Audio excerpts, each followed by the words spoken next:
皆さん、こんにちは。海援の鈴木です。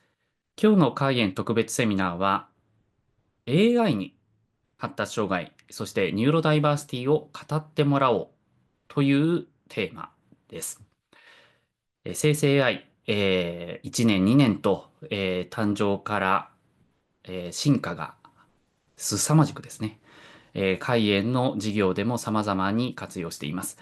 それの一つでですね、海援の YouTube ビデオ、あるいは海援のウェブサイトを AI に、食べさせてですね、それでどういうことが、当社が伝えたいか、みたいなのを実験した。それを今日は動画で30分ほどご紹介したいと思います。早速ですけれども、今お見せしているのは、Google のノートブック LM という、生成 AI の、アプリケーションですね。こちらのような、様々な、説明もあるんですが、私が使っているところ今お見せしますと、左側にこの生成 AI が、勉強した材料があります。通常の生成 AI は全世界の様々な、情報を取ってきてしまうので、個別具体的に話を聞くのが難しいんですけど、このノートブック LM っていうのは、この一部の開演の情報を今、食べさせているわけなんですね。で、それによって、様々な限定的な生成 AI の、文章を作ったりとかっていうのはできるんですけれども、1週間ほど前にですね、Google が、その情報をもとにして AI 同士が対談するっていうのを作ってくれました。まだ英語だけなんですけれども、ちょっとお聞きください。Get this deep dive started. Today we're going exploring neurodiversity in Japan and specifically how society views and supports neurodivergent individuals. It's a fascinating and complex topic, and I Okay. think And we're going to be looking at it mostly through this company called Kine. 開演っていうのが聞こえましたね。はい。これを使ってですね、24分55秒の、今日本が発達障害、そしてニューロダイバーシティにどう取り組んでいるのか、海縁の事例を通じて AI が喋ってくれていますので、ちょっと一部ね、中国語っぽく変なところもあるんですけれども、大体は分かっていただけると思います。早く日本語版が実装されてほしいんですが、英語版だけでも、ここまでできるんだというのも分かると思いますし、海縁が様々にウェブサイトとか YouTube でお伝えしている情報が、この動画一つで結構分かりやすくなっていますので、ぜひご覧ください。では、どうぞ。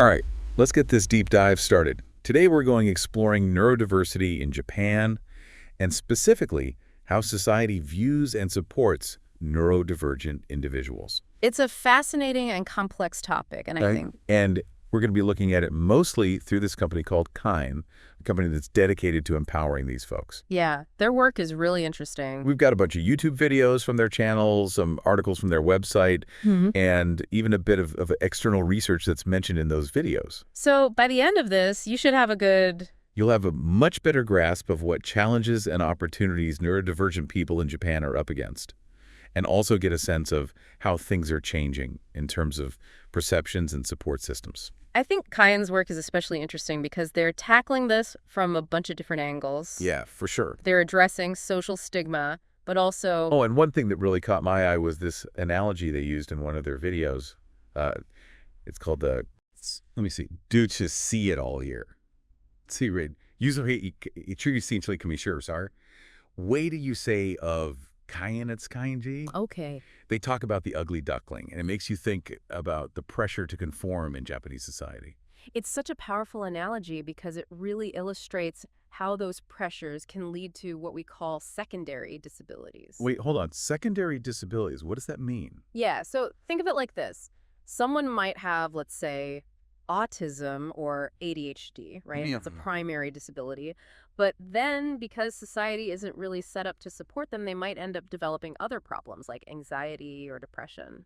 Ah, so those are like a consequence. Exactly. It's a consequence of not fitting that mold, that duckling mold. So it's not just the neurodevelopmental difference itself, but the added pressure It's like you're constantly being told you're a duckling, but when you're really a swan. right, exactly. And then everyone judges you for not quacking right.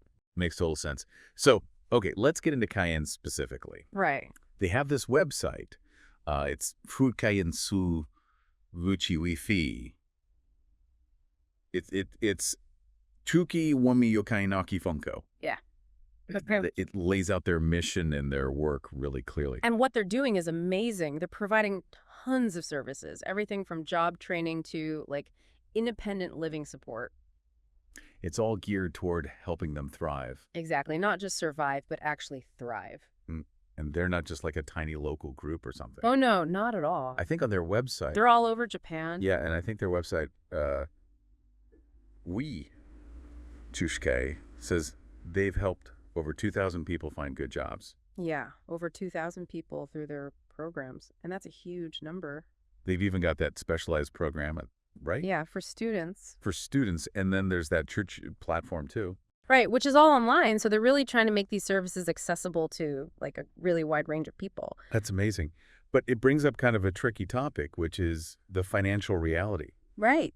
for a lot of neurodivergent people in Japan. It's a challenge. One of Kayen's videos goes right into this, I think it's called Shu, Anya, Shuhyo, Oyo, Shuya, Woji Air Forho. And it basically says they're looking at monthly salaries between like 130,000 and 140,000. For people in supported employment. Yeah. And with that, independent living is just a huge struggle. You're right. And the video actually brings up this concept of shurho. Which means? It means equal pay for equal work, which is this whole debate in Japan right now. So the hope is that as minimum wage rises, things will get better, but Well, yeah, but it might not be enough. not enough. I mean, there's still like really deep-rooted systemic barriers that have to be addressed. Yeah. The video talks about some other things like disability pensions and welfare programs, Yeah, they mentioned group homes as a possibility too, which can help people who want to be independent, but but need that financial support. exactly. And that balance, that independence versus support thing, it keeps coming up. It's a recurring theme for sure. But here's where things get really interesting. So the video talks about how Japan is facing this like huge labor shortage. Yeah, heard about that. And then you've also got the government pushing to increase those employment quotas for disabled people. So you're saying that those two things together could actually... It could create some real change. Like in the next 5-10 years, we could see a big shift toward better jobs. with better pay. Yeah, higher wages, better opportunities. So even with all the challenges, there's a chance things will get better. Definitely. Something to keep in mind. Okay, let's zoom in on the support systems that are in place right now. Good idea. Kayen has this other video, and it's called Obishi O. Oh, yeah. And it looks at this crazy process. to become a certified support person. Yeah, they actually use those terms, what was it, for service management and shades for child development support, I think. Right. Those are like the shorthand terms. And the training is so intense. It's like 5 years work experience, then a ton of training, then 2 years on the job, and then another internship. It's like, wow, how many people actually make it through all that? It's a long and demanding path, which makes you wonder about... Impact it has on the quality and availability of support. Right, because fewer qualified people means longer wait lists. Yeah, exactly. And maybe even less individualized care for those who need it. But hold on, didn't they say something about changes to the requirements in the video? Oh, yeah. They talked about a Social Security Council meeting that happened on February 27, 2025. That's Utali. Oh, The Desire of Septine 35 Thea. okay.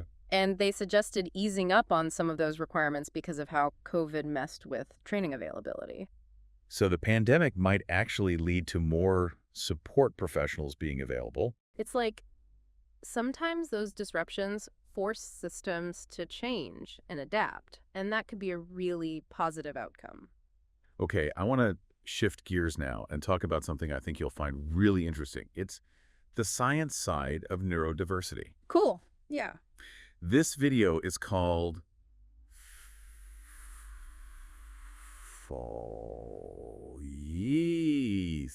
Yuka. It goes into the world of brain imaging and how it's used for diagnosis. I bet this is something you're pretty curious about. Oh, yeah, for sure. And it's important to talk about because there's a ton of misinformation out there. Right, like you see those ads for clinics claiming they can diagnose you with one brain scan.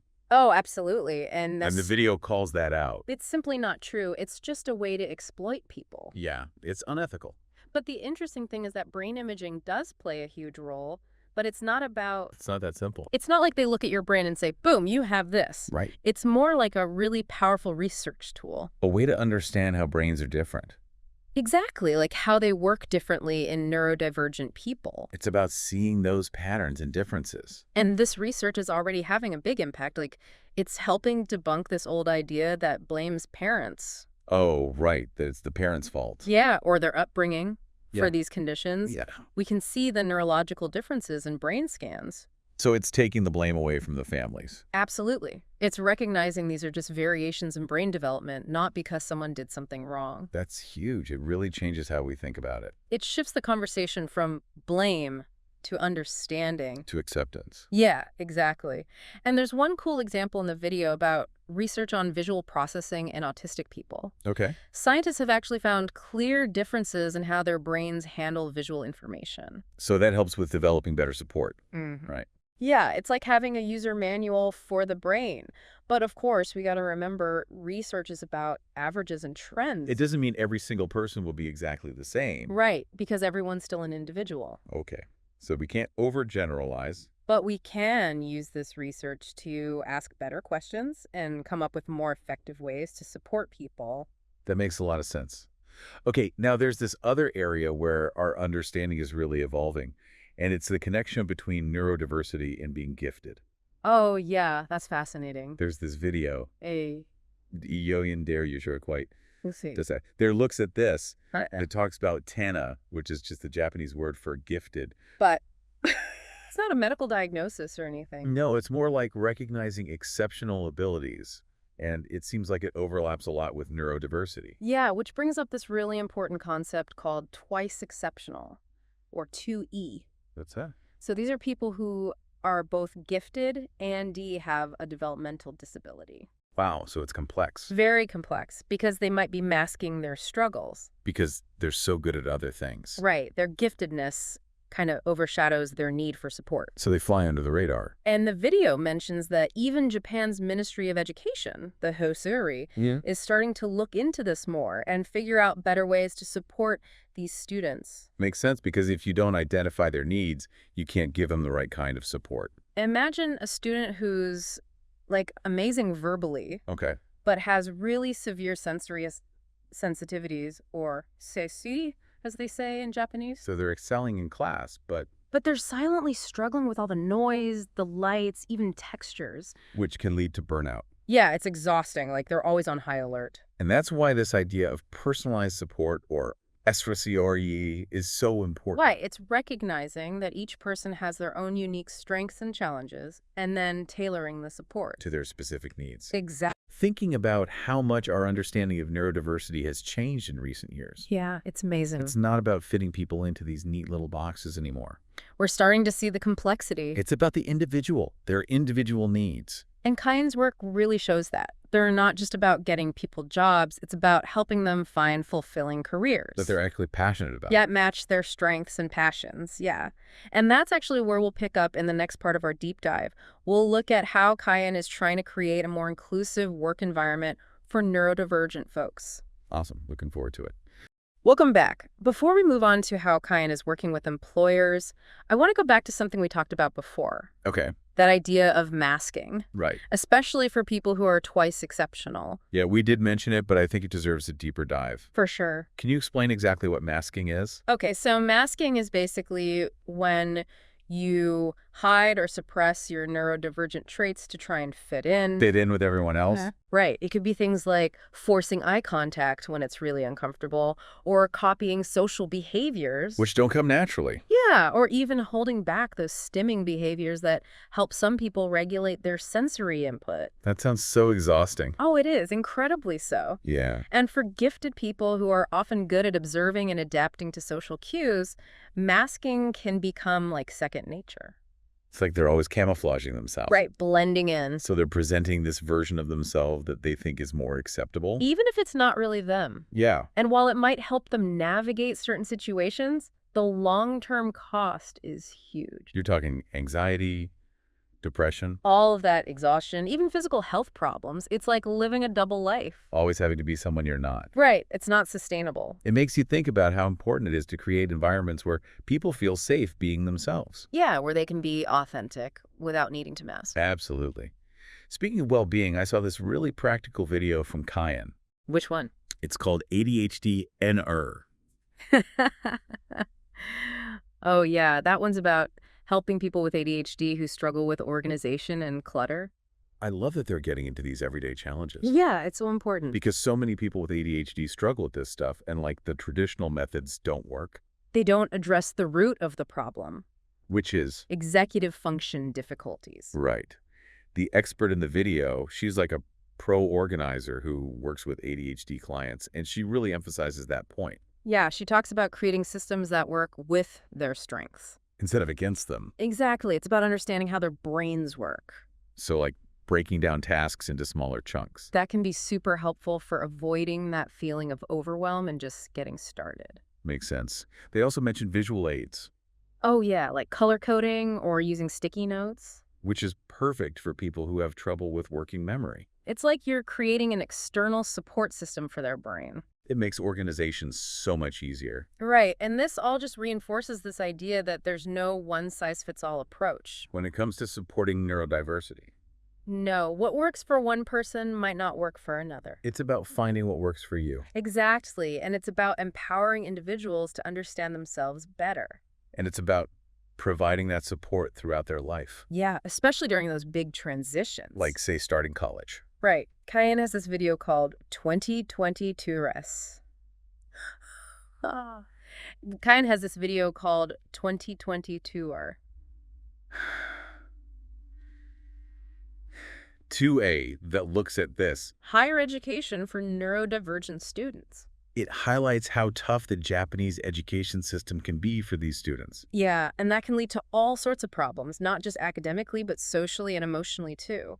So it's about finding the right educational path, but also, The right environment. right, a place where they feel safe and supported. That sense of safety is so important. And that's where organizations like Cayenne are stepping in. They're helping students navigate those challenges, but they're also advocating for changes in the education system itself. So it's about individual support, but also pushing for broader change. Exactly. It's not enough to just offer Band-Aid solutions. We need to change how we think about neurodiversity. And how we support it. Yeah, within institutions. Okay, and that brings up this other huge barrier. Which is, Stigma. The stigma that surrounds neurodevelopmental conditions. it's a major obstacle to inclusion and acceptance. And to getting the right support. Cayenne tackles this head-on in one of their videos. It's called Jur Run. Oh, what's that one about? They feature a person who wasn't diagnosed with ADHD until later in life. Oh, wow. And they talk about succeeding in their career despite facing these challenges. So it's like proof that you can be successful with ADHD. Right. And it really underscores how resilient neurodivergent people can be. It shows their adaptability. They also talk about how important self-advocacy is and finding a supportive community. Because connecting with others who understand what you're going through can be so powerful. It's validating. It makes you feel less alone. Less like there's something wrong with you. Exactly. And the more people share their stories, The more we can break down that stigma. right, and challenge those harmful stereotypes. It's about creating a society where everyone feels valued, neurodiversity and all. And that includes challenging our own biases, Yeah, our own assumptions. which is something we should all be doing constantly. It's a lifelong process for sure. Okay, this next video is called Erishing, as called de-youth, like wichoi. Chesmi wishi kwashna sishana. Yes, sad like.